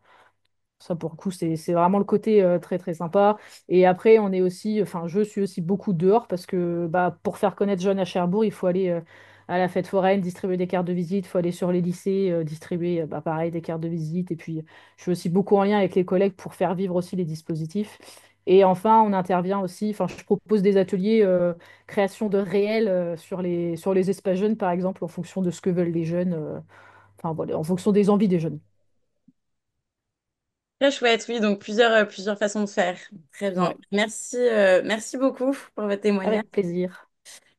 Euh, Et on a dans les participants quelques chargés de communication, hein. Je vais pas les nommer parce qu'ils veulent peut-être pas prendre la parole, mais s'ils souhaitent témoigner, ce serait assez chouette parce qu'on a tellement besoin de mettre en commun nos compétences entre les différents champs. mm, On n'en a pas plus. Ça m'évoque toujours, je reviens sur Clermont-Ferrand, hein, puisque voilà, ils devaient être là, du coup, je leur laisse une place. En l'occurrence, au service jeunesse à la ville de Clermont, ils travaillent depuis quelques années avec des services civiques. Ils en ont en permanence deux qui choisissent justement pour leur appétence sur ce sujet de la com, des réseaux sociaux. Et elles ont quasi carte blanche. Enfin, voilà, il y a un cadre qui est posé, bien sûr, c'est dans une réflexion commune, mais elles ont une relative liberté pour initier, développer les choses avec leurs responsables et en lien avec ce chargé de mission du service communication. Voilà, et il y a un vrai travail de partenariat avec leur regard à elles de service civique, donc de jeunes. Et les audiences ont décollé, évidemment. oui, oui, oui, allez-y, justement, très bien. Ouais, la ville de Bourges aussi qui va nous dire un petit peu comment ça se passe. Oui, sur la participation des jeunes à la communication, nous, on a exploré un peu les web radios là récemment et donc on s'est rapproché de Canopé pour suivre une formation web radio. Faut savoir que maintenant l'équipement web radio coûte beaucoup moins cher qu'auparavant et est assez simple à utiliser en fait en termes et très intuitif. Donc on va bientôt initier la possibilité à des jeunes de rejoindre cette un peu sensibilisation à la web radio pour que ce soit des jeunes qui construisent leur sujet en direction des jeunes. Donc, voilà, sur la question de la participation, ça va vraiment être eux qui vont décider leur sujet, qui vont prendre la parole et qui vont réaliser leur podcast. Et là, récemment, on a aussi fait participer des jeunes avec le community manager du service communication à une vidéo pour promouvoir un tournoi de foot, là, ce qu'on appelle la Coupe du Monde des quartiers juniors, où là, les jeunes ont participé en tant que acteurs de la vidéo pour faire la promotion de cet événement, et notamment avec la participation de Monsieur le maire. Donc avec un ballon dans le bureau du maire, etc. et des dialogues. Donc allier à la fois aussi le politique et la politique jeunesse au plus haut grade en direction des jeunes avec des jeunes. Voilà, de petits exemples. Beaucoup de Super. créativité. Bravo. Ceci dit, le média audio, effectivement, podcast, est très sympa. Vidéo aussi, mais parfois un peu plus compliqué. Mais le podcast fonctionne très bien. Je fais écho du coup au prix Anna Seize aussi, que vous devez connaître. Petite page d'auto-promo, du coup, l'édition 2025 est lancée. Vous pouvez aller sur notre site pour déposer vos dossiers de candidature jusqu'à mi-mai. Euh, voilà, mais dans les prix ANASEJ, on a un prix spécial communication aussi, toujours avec Capcom. Et sur les podcasts, je vous fais part des prix l'année dernière, où c'est le conseil départemental des jeunes du Gard, justement, qui a été primé, qui a été lauréat, avec un podcast qu'ils ont créé, projet Micro Gardois, où ils ont lancé une émission de radio à destination de tous les collégiens pour permettre aux jeunes de s'exprimer plus librement et débattre sur les sujets qui les concernent. Et je vous rappelle que tous les projets des prix ANASEJ sont accessibles pour les adhérents de l'ANASEJ sur l'espace ressources sur notre site. Et on se rend compte que dans tous les projets que les enfants et les jeunes portent, ils s'emparent souvent de la communication pour agir, voilà, avec leur façon de faire, avec leur code, mais c'est souvent riche d'enseignements. Est-ce que on aurait un dernier témoignage dans le chat, une dernière question? Il est 16h37, donc on va s'avancer doucement vers la fin de cette Anna Sèche Bonjour pour vous laisser un peu de temps encore. Bah, écoutez, on vous remercie beaucoup sur ce sujet qui est inépuisable. On reviendra dessus. Donc avec ce guide que vous allez recevoir bientôt et que vous pourrez commander sur notre site. Et je me permets, oui, d'ajouter que si donc déjà, vous pourrez retrouver cette rencontre sur YouTube, mais au-delà de ça, si vous avez eu des témoignages qui nourrissent des réflexions dans le futur, qui vous interpellent, bah, n'hésitez pas à prendre contact avec moi. Vous avez de toute façon tous nos mails sur le site de la NACEJ. Et vous avez à minima aussi sûrement le mail de Marie Bonneau qui vous a envoyé le lien Zoom. Mais voilà, à la NACEJ, on a aussi un réseau, on sert à ça. Donc si vous avez entendu des expériences intéressantes, et que vous souhaiteriez peut-être recontacter une personne que vous avez entendue aujourd'hui, ça aussi, il faut pas hésiter, même si c'est dans 2, 3 semaines. Voilà, on est aussi là pour créer du lien entre vous et que vous puissiez vous inspirer, donc il faut pas hésiter là-dessus. Et au-delà du lien entre vous, moi je vous fais part aussi d'une réflexion. L'ANASEJ, j'étais avant-hier à Strasbourg aux rencontres européennes de la participation. Donc c'est un grand rassemblement annuel organisé par l'association Décider Ensemble. Donc c'est le champ de la participation citoyenne, c'est des professionnels dans les collectivités qui travaillent sur ces sujets, des élus, des consultants, etc. J'ai été interpellé, moi, par plusieurs fonctionnaires territoriaux qui travaillent sur la participation citoyenne et qui me disaient on mène plein d'actions auprès des publics, on veut développer ça avec les enfants et les jeunes, toucher les enfants et les jeunes dans tout ce qui est participation citoyenne. On ne sait pas comment s'y prendre, on ne sait pas comment s'adresser à eux et on ne sait pas vers qui se tourner. Et on se rend compte que bien souvent, dans les collectivités, bah, il y a un peu un fonctionnement en silo. Alors ça existe partout. On sait que la transversalité est difficile. Mais en tout cas, je vous alerte là-dessus, peut-être. Sachez que peut-être dans votre collectivité, voilà, il y a des professionnels de la participation citoyenne qui aimeraient bien aller plus loin avec les enfants et les jeunes. Et il y a sûrement des choses à faire avec vous, professionnels de l'enfance et de la jeunesse. Voilà. Oui, Et- Oui, allez-y. oui, si je peux rajouter quelque chose, parce que pour travailler avec le pôle citoyenneté, Allez-y. souvent même dans les séminaires, etc., on nous questionne, nous, les professionnels de la jeunesse, de dire il faut plus de jeunes dans les séances de participation, dans les conseils de jeunes. Et moi, la vigilance que j'ai, c'est toujours cette vigilance de dire il faut développer les compétences psychosociales en amont pour que lorsqu'on leur propose des outils, qu'ils soient prêts à les intégrer. Et je trouve que trop souvent, on leur demande d'intervenir et de s'engager sur des choses sur lesquelles ils ne se sentent pas légitimes ou pas suffisamment outillés ou compétents pour pouvoir le faire. Et toute la réflexion sur les compétences psychosociales, ça leur permet vraiment de développer un peu de confiance en eux, une bonne estime d'eux-mêmes, la question de l'argumentation, la relation avec l'autre, toutes des compétences qui vont être utiles à la participation. Et c'est à travers d'autres disciplines qu'on va pouvoir les développer pour pouvoir être prêt au moment où on va pouvoir leur proposer les outils pour eux de s'engager. C'est pas en claquant des doigts qu'on trouve des jeunes pour pouvoir s'engager. Ouais, vous faites bien de le signaler et on est garant de ça, effectivement, c'est super important. Voilà. Après, il faut qu'on trouve le bon équilibre. C'est aussi une formidable occasion de rendre ces enfants et ces jeunes visibles et qu'ils occupent une place voilà, dans le débat public et dans l'espace public en les accompagnant comme on se doit de le faire, effectivement. Ouais. Merci. Bon, on va peut-être finir par les petites actus à la Sèche. Ouais. Du coup, juste le premier avril, je ne sais pas ce que vous faites, mais il y a encore un Assèche Bonjour. Donc voilà, si vous êtes disponible, 15h, 17h. Et ça va être sur un sujet encore qui vous intéresse hautement, c'est sur le dialogue entre les jeunes et les élus. Et ce sera plus précisément le retour sur notre congrès qu'on a organisé au mois d'octobre dernier à Saint-Brieuc. Peut-être que certains d'entre vous ont participé.